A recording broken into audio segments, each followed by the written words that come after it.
Welcome to session 2 of Discipling Marketplace Leaders, Small and Medium-Sized Entrepreneurial Training. In the last session, we learned about the foundation of why we do business as a mission. And today we're going to continue that to look at our calling to business. What are the biblical foundations of business? How did God use business throughout Scripture? And how is God using business today, specifically in our various fields, and how we do business as a mission? So welcome. I hope that you had a good week since the last time we met, and praying that this will be a good time for us to discuss together. I'm going to start out with some devotions, looking first at 1 Thessalonians 4, verses 11 through 12. And this is a great verse, great text, where Paul is talking to the church in Thessalonica. And he says this in verse 11, "Make it your goal to live a quiet life, minding your own business and working with your hands, just as we instructed you before.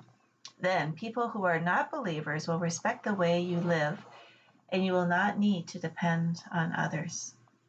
And what's great in these verses is that Paul is telling the people to make it their ambition, another version says, or make it their goal to live a quiet life. Not many of us make that a goal. Most of us want to be noticed. We want to work in such a way that we are noticed and are promoted. Most of us don't have a goal of living a quiet life. And then it says, minding your own business and working with your hands. And that is another part that is important for us to do. We've all been given something to do. We are all expected to contribute in such a way to creation that we help other people flourish.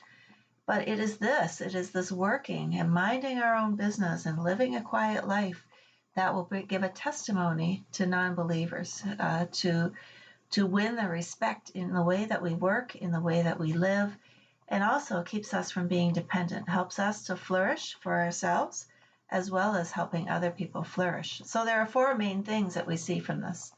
Make it your ambition to live a quiet life. And ambition is an earnest desire for achievement and distinction, but to do that by living a quiet life. That is our ambition. How quiet are we before the Lord, and how noisy are we? Minding our own business, paying attention. It means using your brain as much as your back, and we'll be talking about that throughout different sessions. Working with our hands, it's what God has made most of us to do. And in so doing, number 3, we let our daily life win the respect of outsiders. And I've heard so many testimonies of people saying that they did their business well, they did it with integrity, their goal was to help people flourish, and it made people ask the question, why are you working this way? This is unusual. And then not being dependent on anybody. And so one of the things, quotes that we like to talk about is Tim Keller is a pastor, and he's written a number of books. And he said, thinking of work only as a means of self-fulfillment and self-realization slowly crushes a person and undermines society itself. And so what we want to look at in this session is, what is our call to work? Paul is telling us in Thessalonians to make it our ambition to live a quiet life, to mind our own business, to work with our hands. Why do we work? What is our purpose in working? And Paul gives us a couple of hints there. We win the respect of outsiders by doing that. Tim Keller here is saying that when we think of work as a means of self-fulfillment and self-realization, that will slowly crush society itself. And that is because we are called to something even bigger than that. So this will be a good time to pause and have a discussion about this quote. Well, how is it that when we think of work as a means of self-fulfillment, that it can crush a person, that it can undermine society? And think about your children and the messages that we give to our children. We tell them you can be anything that you want to be. And the goal is for you to figure out what God has gifted you to do and to do that. And both of these speak to some degree about self-realization and self-fulfillment. So how can that become a problem? So I want you to pause at this time and to take a few minutes and discuss this together. And then we will come back. So I hope you had a good discussion. And one of the things that we have found as we've had this discussion is that there was a scientist many, many years ago who put together a hierarchy of needs that we all seem to work on, human beings across the world. And at the very base level, the first need that we need to meet is physiological needs. So air, we all need air to breathe. We all need water. We need food. We need shelter. We need sleep. We need clothing, and so on. Those are the very first needs. If you don't have those needs met, you're probably not going to the other levels. Once we have those base needs met, then we go to safety needs, personal security, employment, health, resources, and so on. Once you have those meet, you go to love and belonging. You need friendship, intimacy, family, a sense of connection, fun. Then we go to esteem, self-esteem, respect, status, recognition, and so on. And Maslow said that the highest point that we reach towards in terms of our need is self-actualization, which is the desire to become the most that one can be. And that is what we are talking about, and what Tim Keller is talking about, that when that is the highest point, there's still a problem there. And Maslow, who was not a Christian, later on in life recognized that as well. And he added one more thing to the top of the hierarchy of needs, and that is transcendence. As Christians, we're very aware of this, that transcendence is what we are working towards, right? That to be part of something that is bigger than ourselves. Transcendence blends our capacity, so what God has given us to do, to be the most that we can be, with our compassion to help people flourish, to help the world flourish. And so what Tim Keller is saying is that when our goal is just our own self-esteem, our own self-actualization, that still is very, very small because it's all about us. Transcendence takes us to the higher level, and that's actually where true happiness comes from, when we are involved in something greater than ourselves. And so in 1 Thessalonians, we see that Paul is telling us to make that our ambition, and that's a beautiful ambition, to not only work quietly with our hands, to not be dependent on other people, but by doing that, we are involved in helping people flourish, both through the work that we do, as well as the testimony of how we do that work. As a reminder for Discipling Marketplace leaders, we are in our training phase right now, and when we are finished with training, we will go on to mentoring, and from mentoring, we will go into advocacy. And so just to help you keep a perspective of where we are, that this is a ministry, it's not a program. Your church has decided to be involved in this at a ministry level so that there's an ongoing support and encouragement for you. And DML's process in that is through these three main activities: training, mentoring, and advocacy, with the idea that there will be an ongoing discipleship component as well. Last week, we started our first session by working on the foundation, and today we're continuing with that. The words at the bottom in the foundation are BAM, which stands for Business as Mission. So session 3, we will look at worldview and ethics, but session 2, today, we're going to look more closely even at the theological basis for why we believe business is a mission. I've conducted thousands of interviews across countries in sub-Saharan Africa, mostly some Northern Africa, some Southern Africa, and Central. And one of the questions that we ask is, why do we work? What is the purpose for our work? And so you can discuss that amongst yourself. What is the purpose for our work? But what we found most people say is the very first reason is we work to put food on the table. We work to get money so that we can take care of our family, take care of our needs, and so on. And that one is by far the most popular answer. Surprisingly, the second most popular answer that I've received is to stay busy.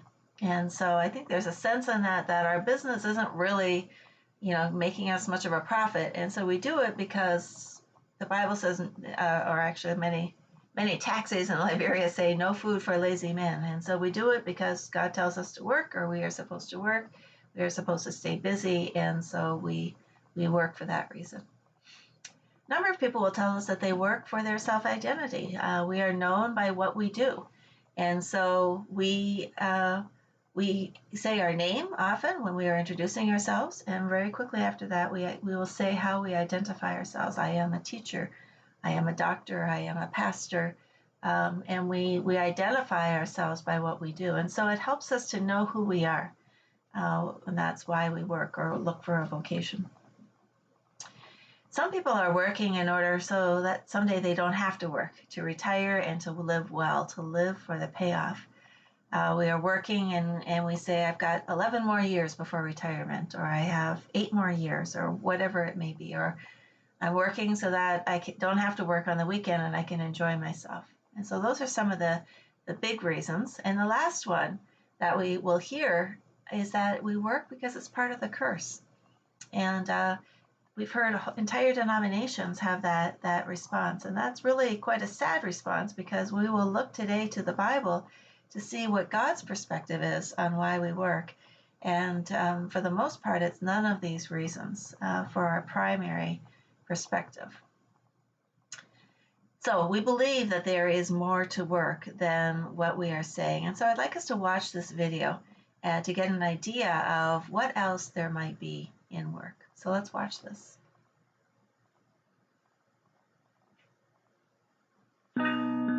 What is work? What is this thing to which we devote most of our waking hours in the prime of our lives? Is it a curse? A punishment?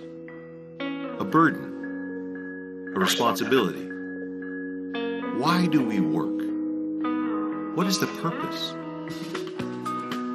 To put food on the table, to support our families, to get out of the house, to get rich, to be challenged, to build, to accomplish, to prove oneself, to show the doubters, to achieve, to succeed, to invent, to create, to compete, to conquer, to build wealth, to search for meaning, to leave a legacy, to find identity. But what if there's more? What if we are divinely placed wherever we are? What if it's about what we can give, not just what we get? What if work is an opportunity to worship our Creator and bring Him glory? Not just by the words we say, not just by the quality of our character, but by the excellence of our work. What is work? Work is worship.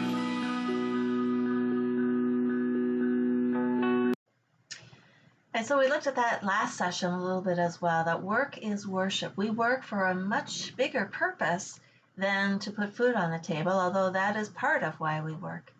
And so we want to look at, we've looked at man's perspective on why we work. What is God's perspective on why we work? And as we talked about last session, we work to fulfill the Great Commitment. The Great Commitment, if you remember, Genesis 1, verse 28, has 5 different commands, right? To be fruitful, to multiply, to fill the earth, to reign over it, and to subdue it. And so that is one of the main reasons why we work, is because it's what God created us to do. It's the very first command that He gives us. And by doing that, we are helping people flourish as God's image bearers. Images reflect the original, point to the original, and glorify the original. There are 7.5 billion people on the earth, and therefore 7.5 billion reflectors of God on earth. I don't know about you, but when I look in a mirror, I don't ever get confused that the mirror is the real thing. The reflection in the mirror is the real thing. It's very obvious to me that what I see in the mirror is a reflection of what is in front of the mirror. And sometimes we get confused as image bearers of God, that we think that the reflection in the mirror that we are, the image bearers of God, that we are the real deal. And yet everything that we do is supposed to point back to the Maker, that it's supposed to glorify the Maker and reflect Him. 2 Corinthians 3, verse 18b says, "And the Lord makes us more and more like Him as we are changed into His glorious image." And so as we focus on being, these image bearers, we become changed to be more and more like Him. We get better at being His image bearer. And so word and deed go hand in hand. We are working to help people flourish. When we work, we also reveal His power and His glory. When you think of how this world has changed in the last 50 years with computers and the internet and communications, we can say, wow, man has done an amazing thing. And it's very, very true. Computers some components are made out of sand, and yet what it really does, it should make us say, wow, what an amazing God that he has given man this capacity, made in his image, to be creative.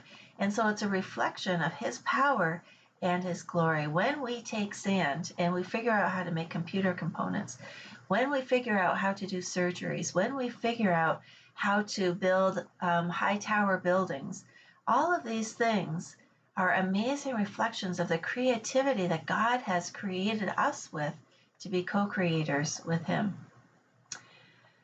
From God's perspective, we work in order to bring his kingdom on earth. The Lord's Prayer, Jesus says, "Thy will be done on earth as it is in heaven." Thy will be done on earth as it is in heaven. That is what we are expected to do. Now, how many of us have been to heaven? Raise your hand. None of us have been to heaven. And so what is Jesus really saying when he says, "Thy will be done on earth as it is in heaven"? And that's part of our job to do, is to bring his kingdom on earth. Well, there are a couple places that we could look for that. Isaiah 65, verses 17 through 25 is a great place to start, where God is talking about the new heavens and the new earth. And one of the texts in there is that it says, "No longer will you build houses and someone else live in them. No longer will you plant crops or fruit and not enjoy the fruit." And so while we can celebrate this fact that there will be food and houses, what we often miss is that God is telling us that we will be building, that we will be planting, that there is work to be done. I remember when my daughter was about 10 years old and she came home from church one day and said to me, "Mommy, I'm afraid of going to heaven." And I thought, oh dear, what are they teaching you in your Sunday school class? Most people are afraid of going to hell. So I said, "Hannah, why are you afraid to go to heaven?"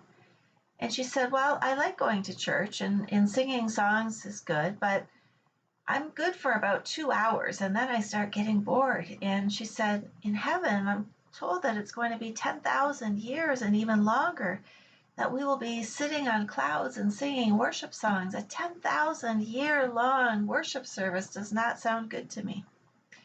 And so we had to go to Isaiah 65 and we had to look at the Bible to say, what does heaven say? What does God's desire for us?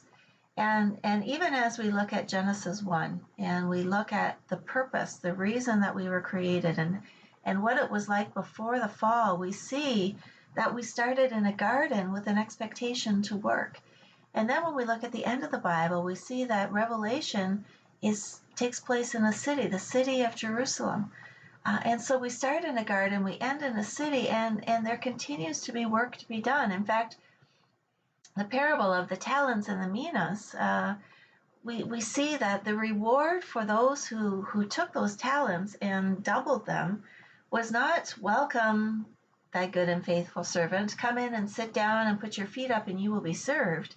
It was, "No, welcome, you good and faithful servant. You have been faithful with a few things. I will put you in charge of many things, or I will put you in charge of many cities." That is God's idea of a reward, because for God, work is a reward. Work is worship. Work is what we were created to do. Lastly, in Luke 19, verse 10, we see, "For the Son of Man has come to seek and to save that which was lost." Jesus came to redeem work, because what was lost in Genesis 3 at the fall? Our relationship with God was broken. Our relationship with each other was broken. And then we also know that the work became more difficult. The creation itself was cursed. The ground was cursed. And so Christ came to seek and to save that which was lost. That includes all things. And that means our relationship with work as well has been redeemed. And so we are to continue to do it to bring God's kingdom on earth. So what is the purpose of business from God's perspective? And this gets us back to your manual. You'll see the underlined words are words that you can be writing into the blanks in your manual. The purpose of business from God's perspective is to create goods and services that will allow individuals and communities to flourish. That is why we work. Yes, we work to make money, but that should not be our primary. We'll talk more about that later. Our primary calling from Genesis 1 is to take the resources God has given us and to create goods and services from them that will allow individuals and communities to flourish so that they too can do what God is calling them to do, to be reflectors of God. Another reason is to provide meaningful work to allow God-given creativity to come out. When we run a business, we invite people into that to help with that work. And we need to see that their flourishing in their role of employee is as important as the customer. They need to also be encouraged and have that ability to do their work, to allow their God-given creativity to come out. And when this happens, we believe it will glorify God and advance his kingdom on earth. So our main purposes are to create our customers, to create goods and services that will allow our customers to flourish, to provide work so that our employees can flourish. And when people are flourishing, that will glorify God and advance his kingdom, which will then be a blessing to the nations. It will change the way we do business. And how do we know that? Well, let's go a little bit further in the Bible. Let me ask you this question. What is the first business in the Bible? Put on your spiritual imagination with me. What was the first business in the Bible? And if you said it was the Garden of Eden in Genesis 1 and 2, you would be correct. We don't call it a business. Again, that's why we call it, you put on your spiritual imagination. But we believe that the Garden of Eden can be looked upon as the first business that God was setting up when he created the world. The name of the business was the Garden of Eden. The owner of the business was God. The managers of the business were Adam and Eve. And now, what was the work of the business? What was the work of the Garden of Eden? Many people say that the work of the Garden of Eden was to supervise, to walk about and to make sure that everything was okay. And to me, that doesn't really feel like work. That especially before sin, that there wasn't a lot of things to watch out and protect over. So what really was the work? And we believe that that work was about value addition. It was to look at the resources that God had put into the Garden of Eden and figure out how to add value to them. For Adam and Eve, it was to figure out how to use maize for the first time. Can't eat it straight. What do we do with this thing? And then as they figured that out, they were able to add value, to be able to figure out how to cook it, how to grind it, how to make flour out of it, and how to make corn syrup out of it, and so on, to add value by taking other resources. One of the things that we say is they had mango trees, and maybe they liked mangoes a lot, but there were so many mangoes when they came ripe that they couldn't eat them all, and so they had to figure how to add value, how to process it, how to store it so that later in the year they could still enjoy it, to preserve it, to make mango juice, to make mango jam, to add sugar from the sugar cane to it, and so on. And so the work of Adam and Eve in Genesis 1 and 2 before the fall was the same as after the fall. It just became more difficult. But how were Adam and Eve as managers? And we know that they didn't do so well. We have the first issue of corruption in Genesis 3. Adam and Eve as managers were told they could have everything except for the one tree, the knowledge of good and evil. And to them, that wasn't good enough. They felt that they needed to have that. And so they put their hand where it didn't belong and took what didn't belong to them. And of course, they were then fired as managers. The business was closed. God shut it down. But he didn't give up on the business principle. The business principle remained the same, that now he had to find a way for us to work with him as co-creators, to still be in relationship with him despite the fact that we are now sinful and unholy.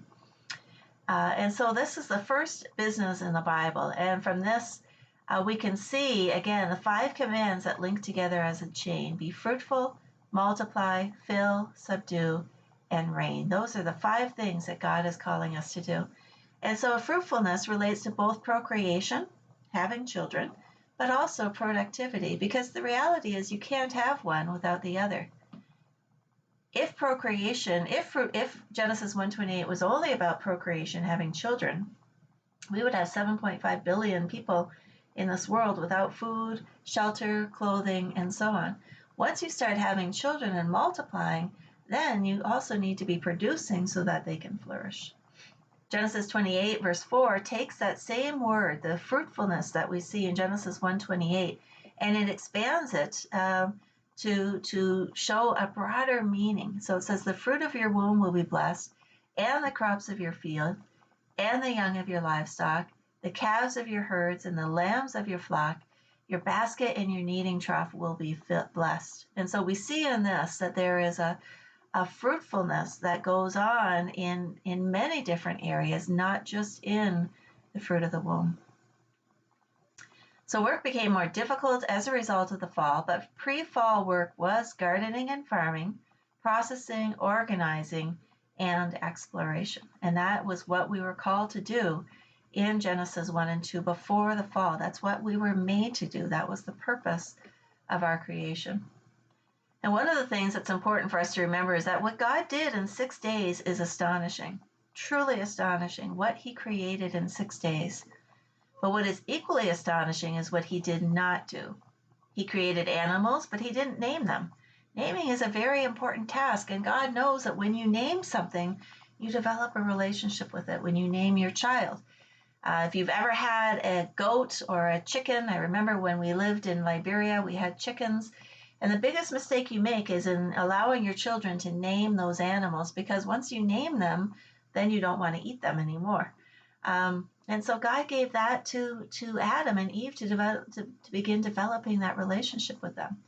He created a tree, but he did not create table or chairs. Did God not think that we would want to sit down on something at some point? Of course he did. He could have created a tree that produced chairs, but he didn't do that. He gave that for us to do. It is what we were created to do, was to take what he had made and to figure out how to be creative and resourceful with it. And so there are some observations that we can see about creation. First, the material world matters to God. He does care about this earth. It's not just going to burn and start all over.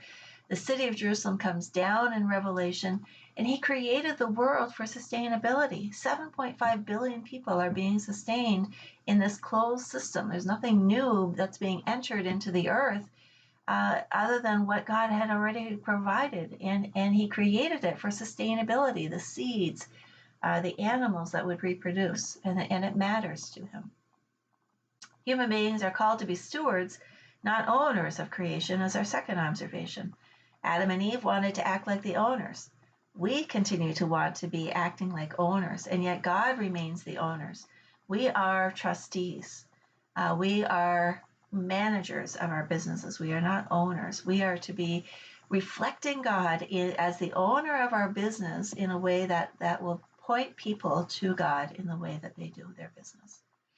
Third observation is that human beings are made in the image of God. And one of the first things that we learn about God is that he works. We don't often describe God as a worker, a hard worker.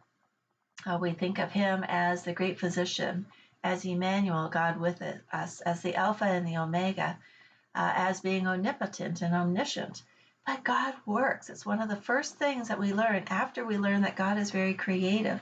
Genesis 2, verse 2 and 3, you can check it out. It talks about how often it refers to God working. So work was not assigned as a punishment after the curse. It's what we were made to do. And one of the things that we see is that God continues to work today. John 5:17 says, "But Jesus answered them, 'My Father is working until now, and I am working.'" After creation finished, God didn't sit down and say, "Okay, let's see what these people do." He continues to be working. Jesus continues to be working. The Holy Spirit continues to work. We work alongside, we join God in what he is already doing and work alongside each other to join in what God is doing to give him the glory. The fourth observation about creation is that the Garden of Eden was perfect, but that it was not complete. Now that can be difficult for people to recognize. It was perfect, but not complete. Humans were needed to work it and add value to it. It's why God put us in the garden. We are living with the creation of people from thousands and hundreds of years ago. Think about what we have: electricity, clay pots, the wheel. We continue to build on the creativity of other human beings to learn from them and grow and so that future generations can also benefit from that. The Gutenberg press, which was created in 1447, changed education. Suddenly, we didn't have to listen to somebody reading the Bible. We were able to read it for ourselves. We were able to begin having textbooks, and it changed education. And we continue to build on that.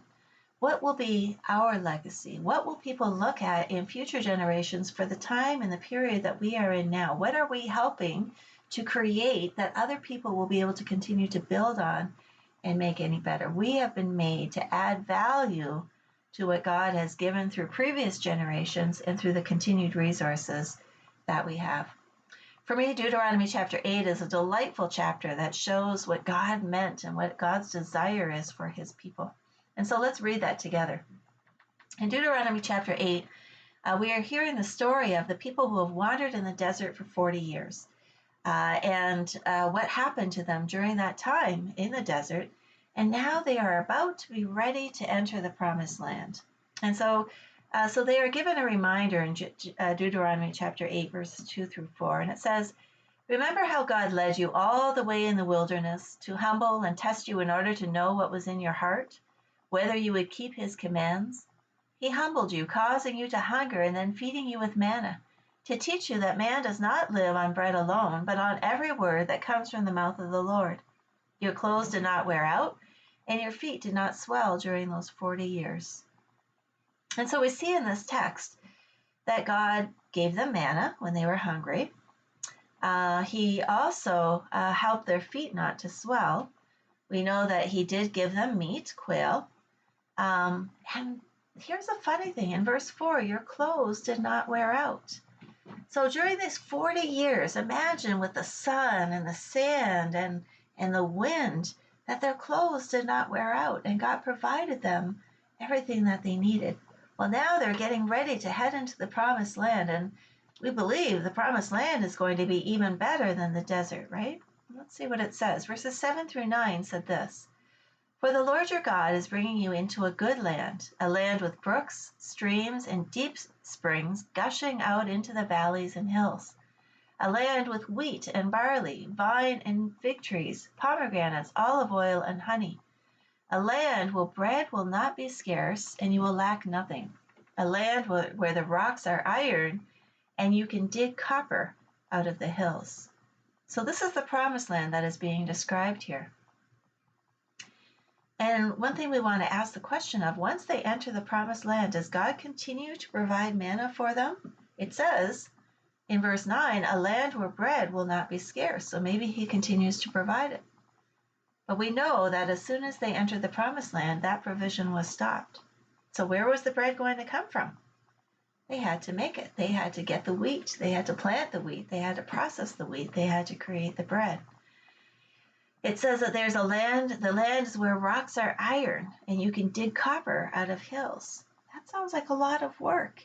And what happened to their, in fact, many of the things in here, wheat and barley, you have to figure out how to process. Vines and fig trees, you have to figure out how to process. Olive oil, I'm told, is very difficult to extract oil from the olive. Honey, you're going to have to deal with bees and to extract that. But the rocks are iron. To get iron out of rocks, copper out of hills, I don't know anything about that. And yet God has created people who do. He could have created a tree that grew machetes, but he didn't do that. He could have created a pots and pans tree, but he didn't do that. And his expectation was that this is the promised land where we get to do those things. Not that we have to do those things. We get to do those things. But what happened to our clothes? Did our clothes begin to wear out? Did our feet begin to swell? Yes, they did. And so we can say, is God confused? Maybe things were better in the desert when he gave them everything. But God isn't confused. His joy is when we take clothing and we figure out how to be creative. Look around the room with the people that you're sitting with right now. Look at the different colors, the different shades, the different styles that people are wearing and how they were constructed. And those are all examples of the creativity of God. Swelling feet, that's an indication that there's something wrong and we need to pay attention. Pain is a good thing. And people have been creative in figuring out how to use what God has given us in this earth to treat various illnesses, but also to pay attention when our body is telling us something so that we can stay healthy and live long lives.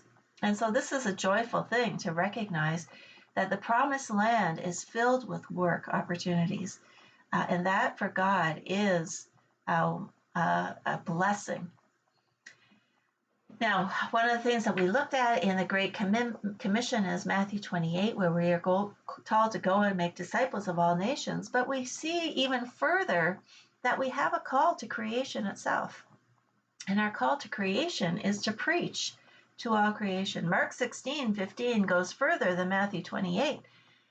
In a similar story of when Jesus is ascending into heaven and giving his last words. And it says, and he said to them, go into all the world and proclaim the gospel to the whole creation. Now, what does that mean? Does God want us to go to, does Jesus want us to go to our fields of maize and tell it to confess its sin and to repent? Of course not. God is not telling us to do that, but we are being told to preach to creation in a very specific way. And so let's look at that. Creation itself, we know from Scripture, understands worship. The trees of the field will clap their hands, the psalm says. The creation is going to worship. Jesus has an intimate relationship with nature. He speaks to storms and they get quiet. He speaks to trees that are not producing and they wither. So creation has a relationship with God, and creation understands worship. But we also know from Romans 8 that creation is groaning, that it too has been subjected to what is happening through sin. And we certainly know that man has not been very friendly to creation, not always preaching to creation, but sometimes taking advantage of creation and leaving creation worse off than what God intended. As a reminder, in Genesis 9, verse 17, where the covenant is being spoken to Noah, we are reminded in that chapter about 4 or 5 different times that the covenant is not only with humanity, but it is with creation and with every living creature. The covenant has been made for man and woman, yes, for humanity, but it's also for creation and for every living creature. And so we do have a call to preach to creation. Luke verse 19, verse 40 says, he answered you, if these were silent, when Jesus was being asked to silence the people who were being noisy, who were worshiping him, he said, if these were silent, the very stones would cry out, because creation understands worship. And so let's look at that very practically. How do we preach to creation? What does that look like? Well, take a look at these pictures. Which maize is glorifying God? Which maize is glorifying God? And I hope you said that the pictures on the right are the ones that are glorifying God. They are the very healthy maize, the very tall, healthy, without any plague affecting it. On the left, we see pictures of where the armyworm has attacked the maize, and that maize is not very healthy. And so the maize on the right is doing what God created maize to do. Well, who preaches to the maize? Who preaches to the maize? The farmer does. The farmer preaches to the maize by helping it be the best reflection of what God created it to be. And so we preach to creation by the work that we do, intending to creation and helping creation be the best that it can be according to the calling that God has given it. Which sink is glorifying God? Can a sink glorify God? We would say that a sink is made from the resources that God has put on this earth. God has, we know that being clean is a good and holy thing. God has called us to cleanliness as well. And so the sink on the left is where we are given the opportunity to clean ourselves. And so the person who cares for the sink, who owns the sink, who created the sink, is preaching to creation. The sink on the right is a sink that I'd be afraid to get more dirty with than clean. And so we preach to creation as we clean things, as we take care of things, as we keep things holy so that people can flourish. Which hotel room is glorifying God?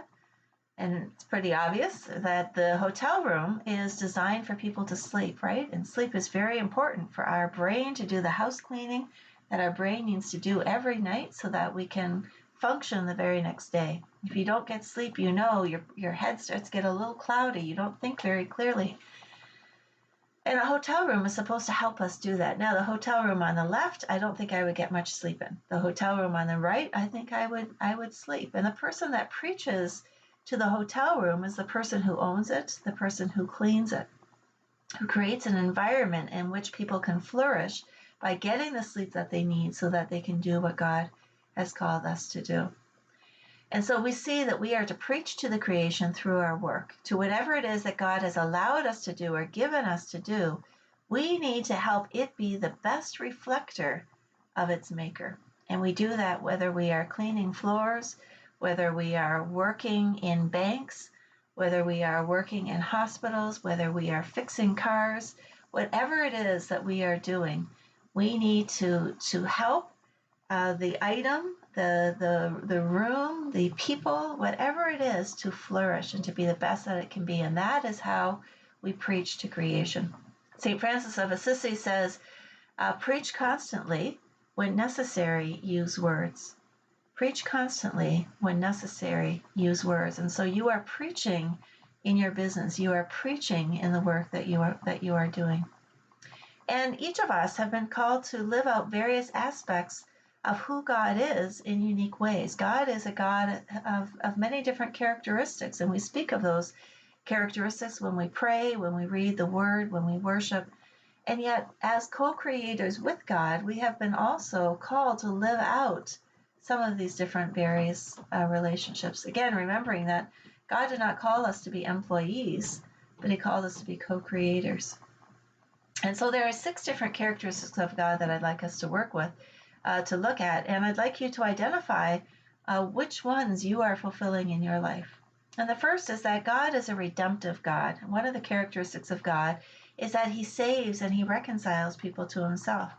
And some of us are involved in God's redemptive work, and that would include pastors, it would include counselors, peacemakers, writers who are writing about who God is, artists who are making songs about who God is, poets who tell a different type of story about who God is, actors who are acting out movies or stories talking about who God is, like the Jesus film. Those are people who are involved in God's redemptive work. So if you are involved in God's redemptive work, I would like you to raise your hand and acknowledge that that is something that God has also given to you to do. Good. The second is creative work, which is God's fashioning of the physical and the human world. So God has given us so many different resources, and the expectation is that we take those and we fashion them for the flourishing of other people. Some people are interior designers. They fix how people's homes or buildings look. Metal workers, taking and shaping metal into ways that will help people flourish. Carpenters, builders, fashion designers, architects, novelists, urban planners. All of these people are people who are helping to fashion the way the world works and functions. So if you are involved in God's creative work and taking something and making something new from it, then please raise your hand. Good. The third one is providential work, God's provision for and sustaining of humans and creation. We know that God is a providential God, and we need people to take the creative work and to be productive with it, to multiply it so that more people can be blessed by it. And so people that are involved in God's providential work are shopkeepers, farmers, repairmen, entrepreneurs, mechanics, janitors, and all who keep the economic and political order working. And so if you're helping to provide things for people to be able to buy them, have access to them in your village, your community, your city, your town, then please raise your hand to say that you are involved in God's providential work. The next one is justice work. God is a God of justice and desires that people maintain justice. And some of us are called to work in that maintenance of justice.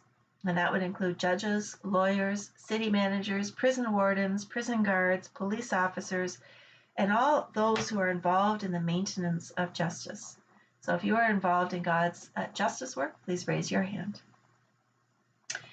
The fifth one is compassionate work. God is a God of justice, but He is also a God of compassion. And so some people are called in fulfilling God's compassion through comforting, healing, and guiding. And this would include doctors, nurses, paramedics, therapists, social workers, pharmacists, community workers, nonprofit workers, profit workers, or NGO workers, and so on. And so God is a God who shows compassion to his people, and a number of people are called into that type of work with him. And so if you are involved in God's compassionate work, then please raise your hand. Good, thank you. The last one is revelatory work, and that is how God reveals himself, God's work to enlighten with truth. And so some of us are called to help reveal who God is in different ways, and this would include teachers who are looking at so many things, preachers who reveal through the word, scientists who reveal in many different ways, journalists telling the story, the true story of what is actually happening, and writers. And so raise your hand if you're involved in God's revelatory work. Good. I hope that everybody raised their hand at some point. And what we see is that it's very affirming to know what part of work I am contributing to that reveals an aspect of who God is. And sometimes we miss that. We don't always know or see that. And so it's good for us to have a sense of knowing what it is that we are doing that is fulfilling an aspect of God's characteristics. The following video, iPencil, shows how that actually plays out in the day-to-day world. So I want to show this short video about how Adam and Eve are involved in both a creative competence as well as the integrated capacity to expand an economic system that enables all people to flourish. So let's watch this video and have a better understanding of how the economic world was created from the very beginning. And one thing it talks about, this is a video that was made by an economist, not a Christian economist, and it talks about an invisible hand. And one thing we know is that there isn't an invisible hand because God is the one who has orchestrated all things. But to somebody who is an unbeliever, it would feel like an invisible hand. So let's watch the story of iPencil. Before we do that, I'm assuming everybody has used a pencil, yes? How many of us know how to make a pencil? And making a pencil is very difficult to do. And so we are going to watch the story about how to make a pencil. Please enjoy.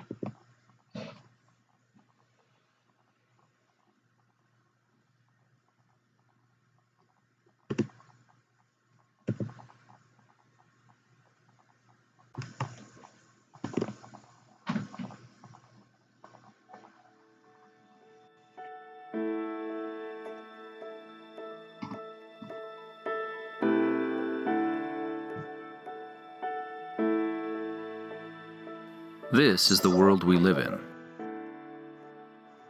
If we weren't surrounded by it every day, if we didn't take it for granted, we'd be dumbstruck by its very intricacy and brilliance.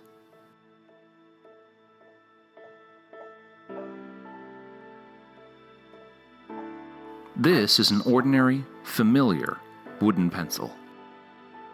You might think a pencil is simple. Chances are you've been using one since before you could even read or write. But just because it's familiar doesn't mean it's simple. In fact, it's complicated, elaborate, beautiful, elegant. Its very existence is too improbable for any one person to truly comprehend. These are the basic materials that go into a pencil: graphite, cedar, metal, and rubber. But if you had all the elements of a pencil right in front of you, could you make a pencil? It's not as easy as you might think. In fact, no single person on the face of the earth could do it without the help of countless others. And this is the key to understanding the world.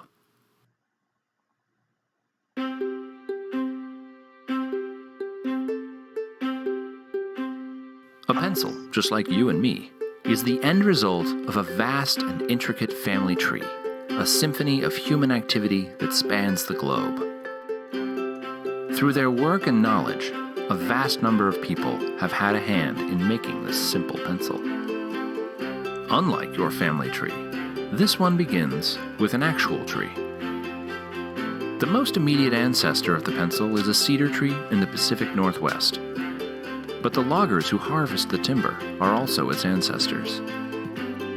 And these men don't work alone. They, in turn, are assisted by the people and industries that produce the saws, rope, and countless other tools that they use. These are also the ancestors of our pencil. As is the waitress at a nearby diner who sells the loggers lunch, to say nothing of the thousands of people involved in producing that simple midday meal. Across time and space, the web grows. Consider the roads, trucks, ships, communication systems, and the people who design, build, and maintain them. All of them are necessary to bring the lumber to the mills and the slat factories that process them. All of them are also the ancestors of the pencil. And even with the work of all these people, so far all we have is a stained wooden slat, a naked half of a wooden body of a pencil. But its family tree is larger and more extensive. The graphite is mined in China and Sri Lanka. At the pencil factory, it's mixed with clay and heat and other materials before it's extruded, dried, and baked in a kiln. People from different continents, different cultures, cooperate to bring these materials together with waxes and kilns and equipment from across the world. These too are the ancestors of the pencil. And the same is true of the eraser. With ingredients from around the world, it's the end result of a similarly complex and exotic branch of the family tree. As is the ferrule, the metal band made from material that is mined, refined, and shipped from all over the world. Each part of the pencil is the result of the collaboration and cooperation of millions of people. Together, they form a process that is constantly changing and adapting. A change in the availability or cost of material from one place might make another source more desirable, and the process changes and adapts fluidly. And there is a fact that's still more astounding: the absence of a mastermind, of anyone dictating these countless actions which bring a pencil into being. Each member of this family tree supplies only a small amount of the necessary know-how needed to make a pencil. They do so voluntarily, not because they necessarily want pencils or like pencils, but because by working to create them, they exchange their labor and skills for the wages that let them buy what they want and need. What you're seeing is the market at work. The spontaneous configuration of creative human energies, of millions of people with their various skills and talents organizing voluntarily in response to human necessity and desire, as if led by an invisible hand to promote an end which was no part of the intention. Every second we are alive, we benefit from the products of voluntary, spontaneous cooperation. This is the modern world. It's miraculous, it's intricate, and it gets better every day, so long as people are free to interact with each other. If we can leave the creative energies of humankind uninhibited, there's no limit to what we can accomplish.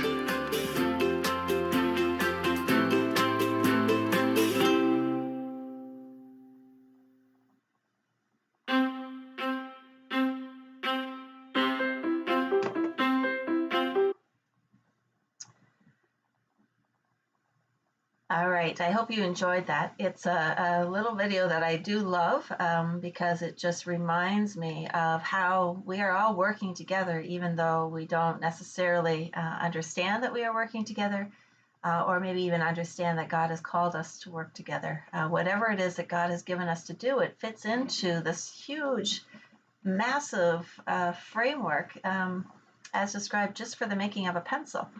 And so we are all part of that process in one way, shape, or form. And when you drive through your cities or your towns and you see people out working and they don't even understand necessarily that they are working in cooperation with each other. They view each other as competitors.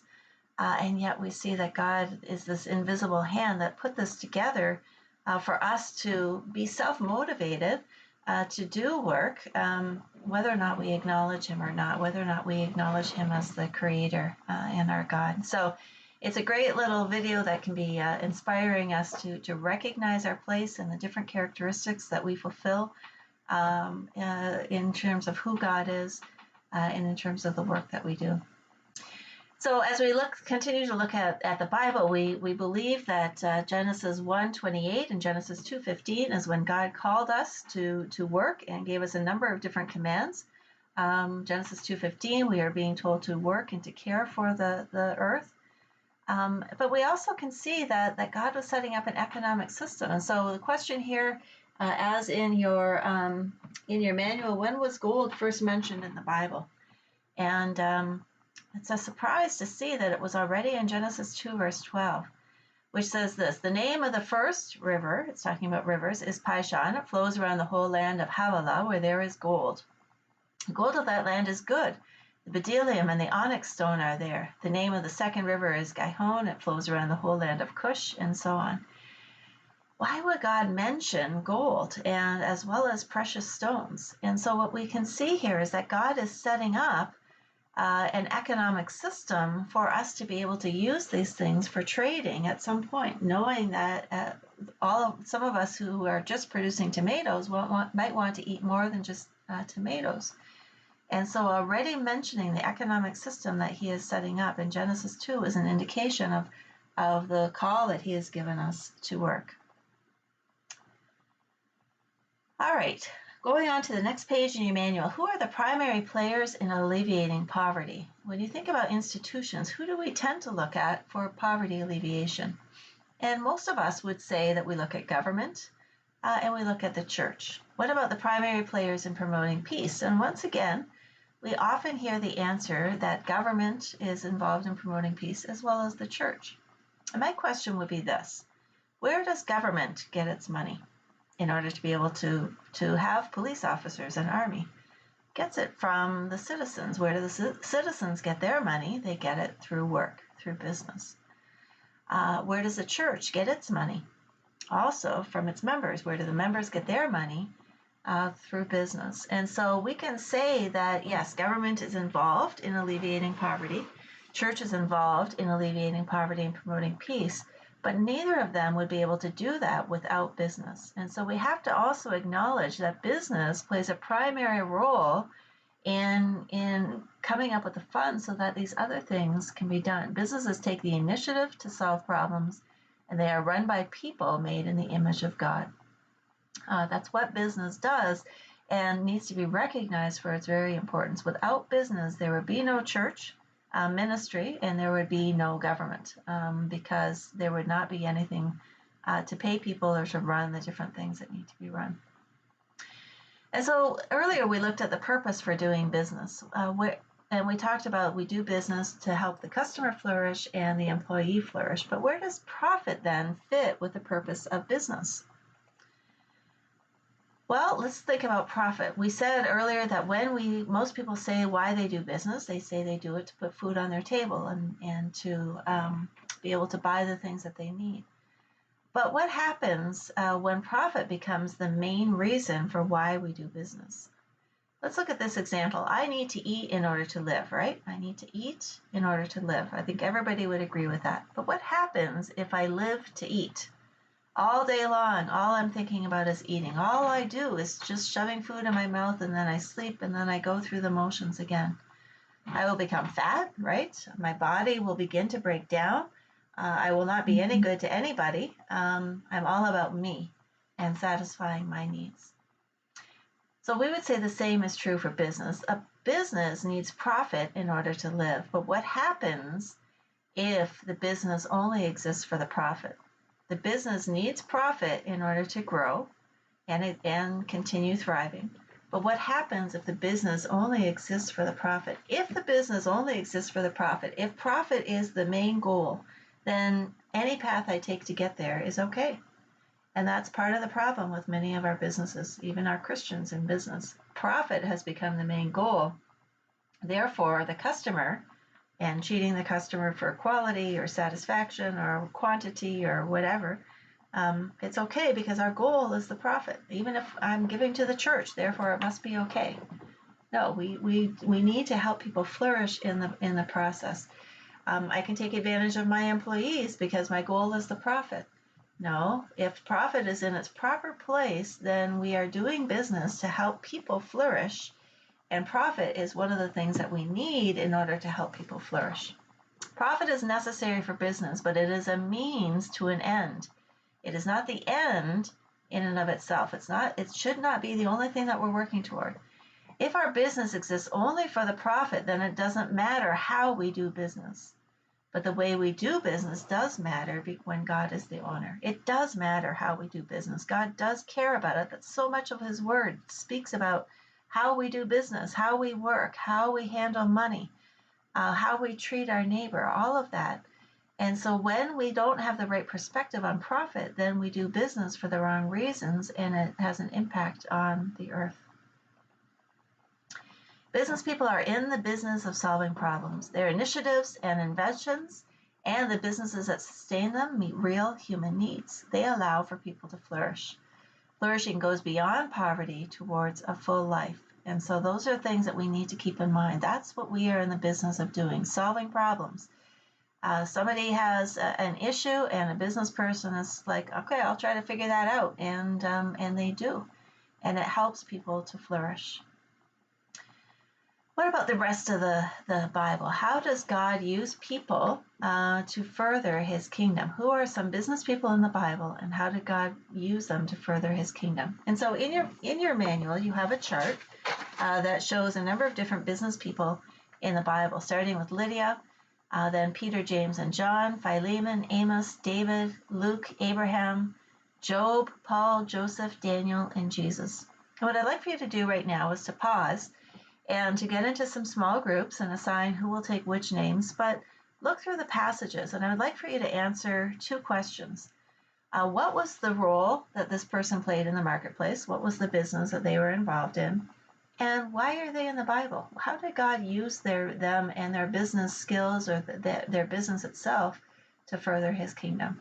So take some time and to go through this, and then we will come back and go through it. I will go through it briefly. Okay, I hope you had a good discussion. I'm going to run through it just briefly because I'm sure you discussed it and came up with the answers, but just to be sure. Lydia was a maker of purple, and actually she was the first European Christian, and she was, as a maker of purple, if we remember, purple cloth was a cloth of royalty, and that was because it was so expensive to get purple. They didn't have the synthetic colors that we have today to make different color clothing. She had to actually extract it from little sea crustaceans, and so each crustacean would produce one drop. And in order to create enough purple dye for for a large piece of cloth, there was thousands that needed to have that purple dye extracted. So she had many employees. Her customers were probably very rich. She was very influential, and she had started the first church in Europe. And so God used her to also, through her connections, to network, to bring people into that church, as well as we see her having a role in a number of different ways in the New Testament as well. Peter, James, and John, of course, they were businessmen. They were fishermen. And God used them to be disciples. And so we certainly know that fishermen have some tenacity and perseverance and are risk takers. And that is certainly what fishers of men need to have as well. Philemon, it's a very interesting story, which we won't fully go into here, but Philemon was a businessman where he owned slaves, and so that was often somebody who was a wealthy person. People became slaves often because they couldn't repay a debt. And Paul also tells him to save a room for him, so it's possible he had a guest house. But he is an example of reconciliation, of taking a risk as a business owner to forgive.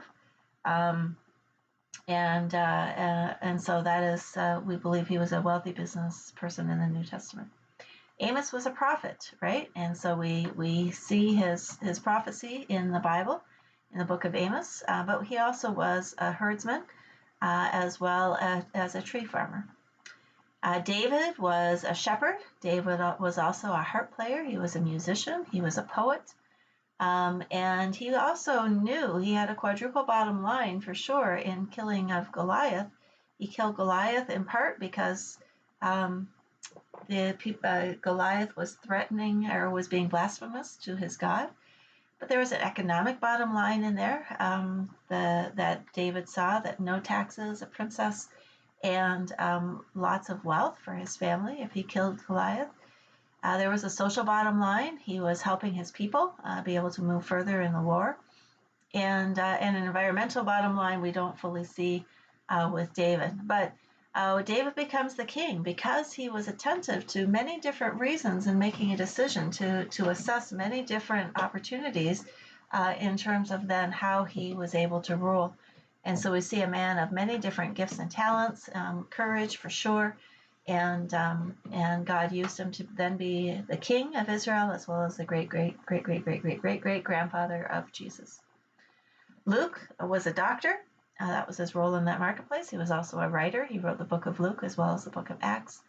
And he was a follower of Jesus, even though wasn't considered one of the 12. He clearly was very close to what was happening and what was going on. And from him, we learn a lot about Jesus. Abraham was a herdsman. He potentially was a miner of gold and silver. He had a lot of gold and silver, but he also was like the mayor of a small town. It's considered that in Abraham's household, he had maybe more than 5,000 people. And the reason we believe that is because he had 380, 3 people or so men, security men in his camp. And if we then think about those who were not security, those who were involved in processing or feeding or cleaning, as well as the women and the children, his camp was likely to be over 5,000 people. He played a very important role. The first covenant was established with him. He was faithful to his God even to the point of sacrificing his son, and he cared for his household, not only physically the 5,000 people, but spiritually as well. Job, of course, was a very wealthy man, involved in herds as well as crops. And was known to be the most righteous man in all the earth. And so we can see in both Abraham and Job very successful, wealthy business people who did not forget that God is on the throne of their lives. Paul was a tent maker and didn't stop being a tent maker. He, of course, was an apostle who did so much to spread the gospel, but he never stopped using his tent making skills both to help with the ministry, but also as a means of getting to know Priscilla and Aquila. And as he was sewing, he was talking. Joseph was the second in command next to Pharaoh and was an incredible manager. He had to know how to manage 7 years of plenty food in order to provide for 7 years of want. There's some questions in Genesis 45 whether he was the most fair manager or whether he was somewhat of a shrewd manager, because he sold the food, of course, and ended up having all the money, all the animals, and all the land in Egypt in exchange for the food that had been stored up, making Pharaoh a very wealthy man. Daniel also, again, was in captivity and was identified by Nebuchadnezzar as having many different talents. He became second to Nebuchadnezzar in the place where he was in captivity. So both Joseph and Daniel are examples of how even if we don't like our boss, if we don't like where we're working, even if we're in captivity, even if we are slaves, that we work, as Jeremiah 29 says, for the peace and prosperity of the place in which you are, because if it prospers, you too will prosper. And so we continue to use our gifts and talents no matter what. And Jesus, of course, we will look closer at Jesus in a few minutes, but in brief, he was a carpenter.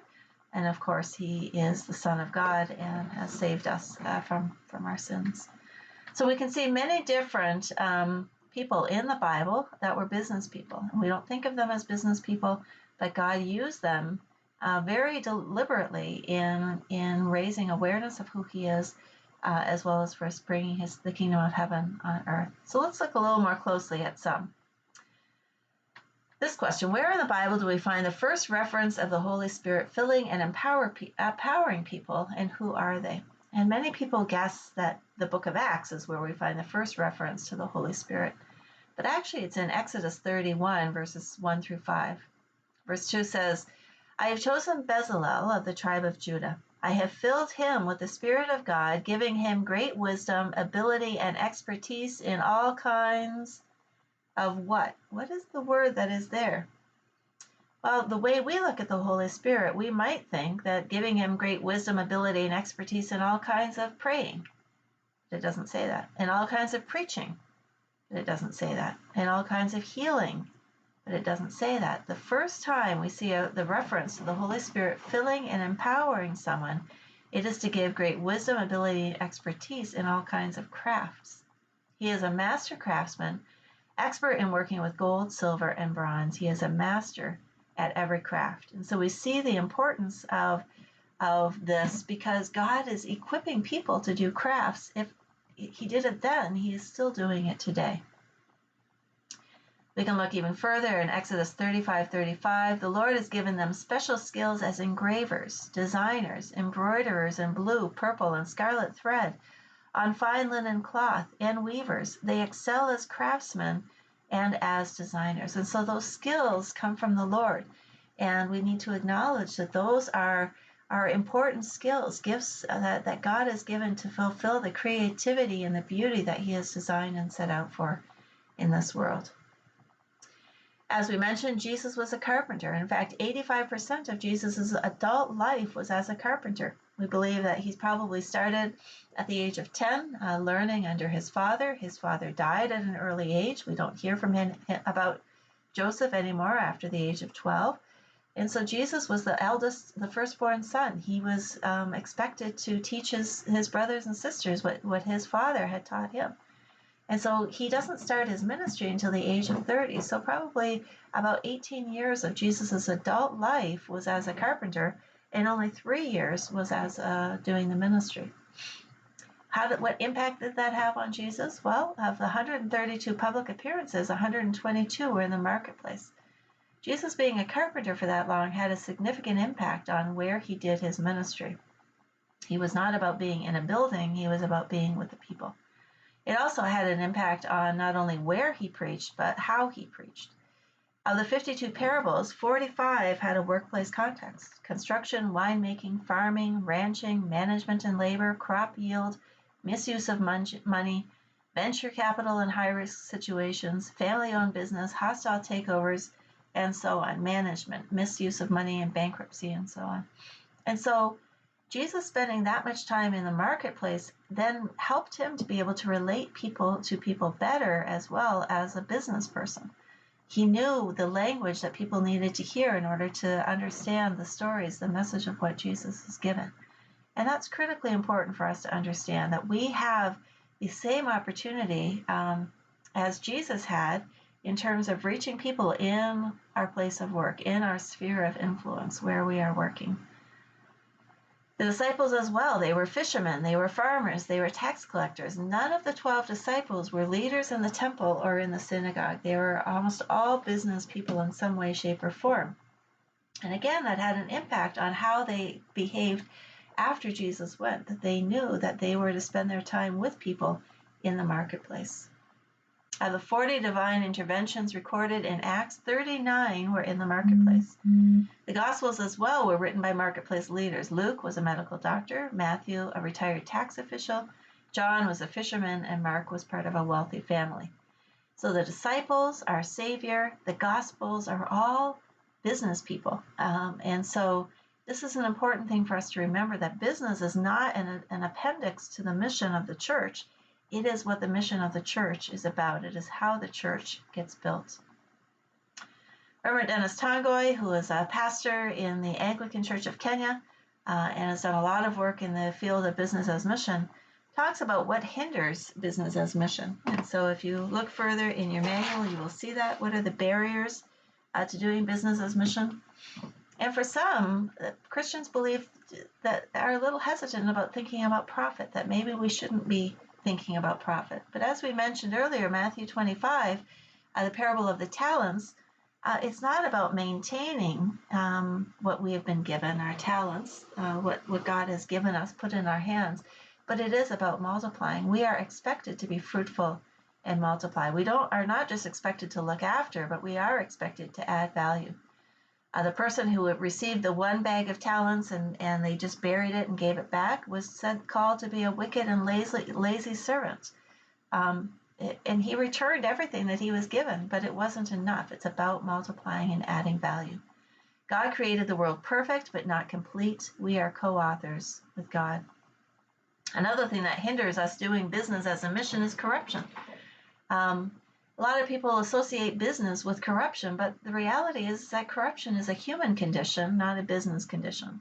Corruption is not a problem of work, but it's a problem of the worker. Zephaniah 3, verse 3 and 4 says, "Her officials within her are roaring lions. Her rulers are evening wolves who leave nothing for the morning. Her prophets are unprincipled. They are treacherous people. Her priests profane the sanctuary and do violence to the law." And so we know that corruption can take place in the church as well as outside of the church, in the marketplace and outside the marketplace, in our homes and outside of our homes. It's a human condition. There's not one area that has the corner on the market on it. And as Christians, we are to be light in all those places and to reclaim it for Jesus. What hinders business as mission? The Elijah syndrome, found in 1 Kings 19. Most business people are lonely and move around alone as it relates to their business. And so the story in 1 Kings is that Elijah thinks that he's the only person left who has not bowed his knee to Baal. And so he runs away and he's depressed. But God had to show him that there were 7,000 more. And so as business people, we often act like Elijah, that we think that there's nobody else trying to do their business as a mission. But we need to move together with others in our church. And that's why we believe doing this ministry through the church is so important, so that we can work and share and encourage each other to do our business as unto the Lord. Sometimes the church itself and what it teaches hinders business as mission. Sometimes we aren't given the best teachings on tithing and offering. There were 3 tithes that we were commanded to give. The sacred tithe was to go to the church. The tithe of the feast was actually to build social capital and relationships where we were to eat together. And then the tithe for the poor was to be given every third year. And so we need to have healthy teaching on tithing. Tithing is very important for the church to continue, but it needs to also be the right teaching. And sometimes we hear, number 2 here, that people are being told to tithe on loans that they are given. And this creates a very unhealthy situation for the person who received the loan. Tithes should be on your first fruits. It is the profit that you are making. It is not on a liability. A loan is a liability. It is not a first fruit. And so tithing should come from the fruit that comes out of the loan, not handicapping people further by having them pay interest rates plus, in addition, a 10% tithe on top of that. Probably means that loan will not accomplish what the person was hoping for it to accomplish. And the other thing is the time of the demands of time during the work week, for the church gathered. Lots of programs going on, lots of expectations that people will be present, can cause people to not perform very well in their workplace, as well as not be able to meet their community and the people that God has put in their path. And so we need to be understanding of that as well, that the ministry is not just what happens in the building, but it happens wherever the church, the people of God, are scattered. Reverend Tangoy says actually this about tithing: "What right does the church have to ask for a tithe when we are not equipping and empowering members to use God's resources?" And so he proposes that before a church asks for a tithe, that they must first teach financial management for the home, how to handle money. Second, then they should teach business as mission, or we would say work as worship. When you do that and people are fully equipped, then you can ask for a tithe. But to do that before you have empowered and equipped people to handle God's resources creates more challenges often. We have here what we call the unbiblical spiritual hierarchy. And this is how things tend to look in the church in terms of holiness. We believe that pastors and missionaries are viewed by many churches around the world as being the most holy. Then we have doctors and lawyers, then teachers and social workers. And lastly, business people tend to report that they believe that they are treated as the most unholy as people in the church. And we believe that there should be a great big X that's put over this. There should be no holiness or spiritual hierarchy. We are all called to do different things, but each calling is valid and necessary for people to be able to flourish. When marketplace Christians are reduced to a second-class status, The church is deprived of its most strategically placed soldiers because they are the ones closest to Satan's command and control centers. Satan believes that he has claim over the marketplace, that the church has left it alone, and he's happy about that. As far as he's concerned, you can go to church and read your Bible, just don't start applying what you are reading and learning to your life every day of the week.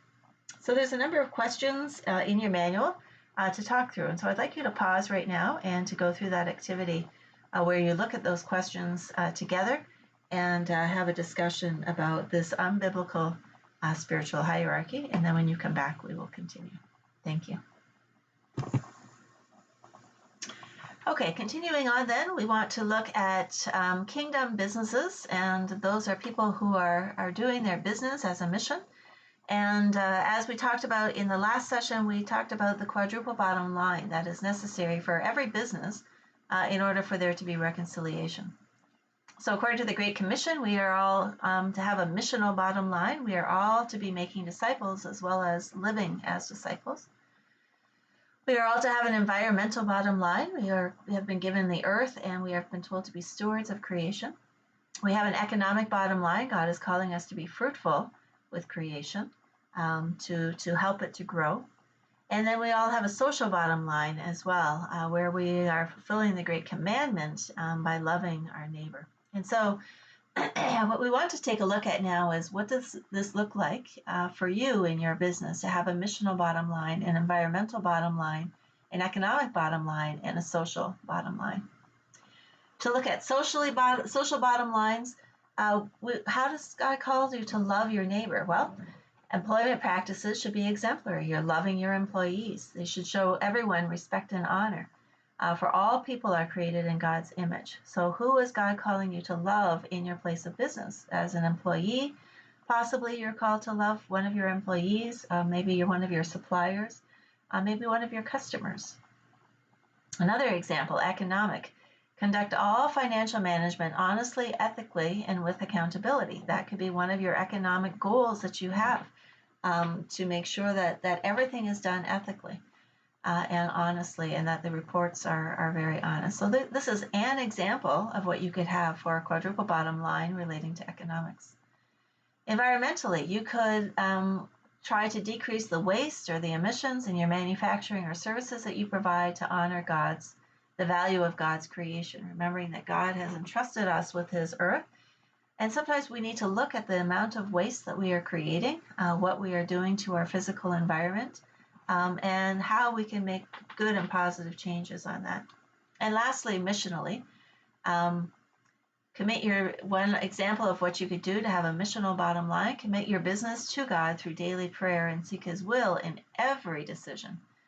So we often open and close our business with prayer, but we are asking for God to bless it, but we aren't necessarily consulting him with our financial decisions, with our marketing decisions, with our employment decisions, and so on. And so we need to commit all of the business to God and seek his will for every aspect, as he is the owner and we are the managers. Now apply the quadruple bottom line to your own business and answer the following questions. What are proactive ways that my own business can reflect my God-given calling within each bottom line? And what examples around me already exemplify these traits within each bottom line? Who do you know that's doing a good job of loving their neighbor through their business? Who do you know that is doing a good job of being missional in their business, of caring for the environment in their business, or of growing their business economically? It's good that we look to that as well.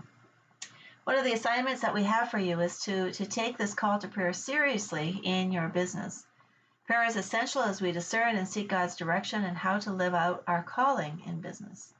Philippians 4:6-7 says, "Do not be anxious about anything, but in every situation, by prayer and petition, with thanksgiving, present your requests to God.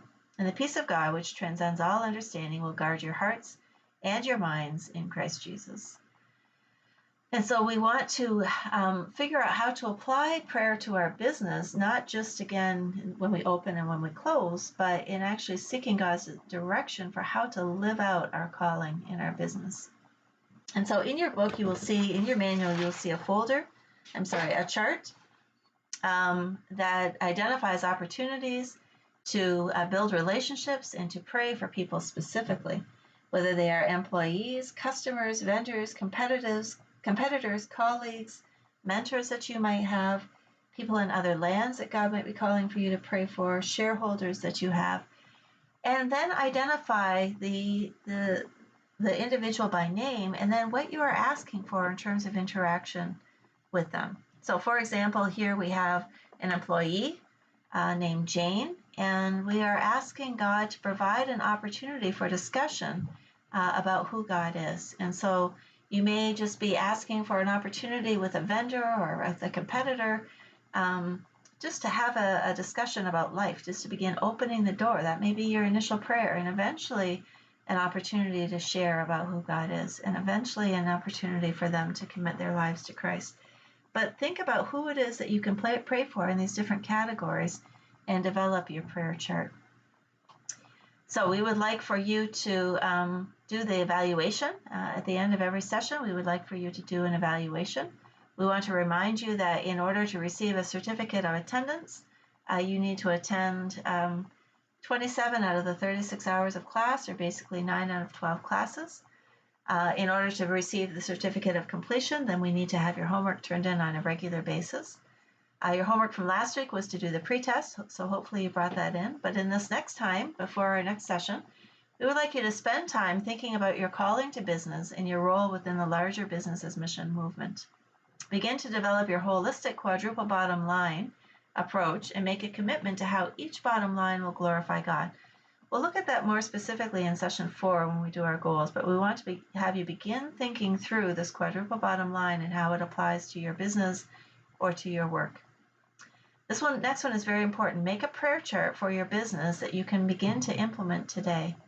And our suggestion would be that you begin praying for the 5 businesses on your right, the 5 businesses on your left, and the 10 across from you every day for the next 30 days, just quietly on your own, praying for each of them by name.